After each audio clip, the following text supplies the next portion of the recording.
రుగ్మతలు ఉన్నాయి, మానసికంగా ఇతను ఇబ్బందుల్లో ఉన్నాడని కూడా ఇవ్వడం జరిగింది.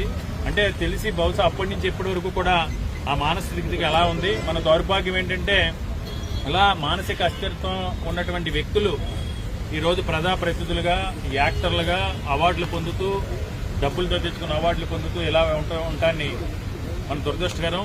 ఏది ఏమైనా నిన్న శాసనసభలో జరిగిన బాలకృష్ణ చేసిన వ్యాఖ్యల్ని వెనక్కి తీసుకోవాలి.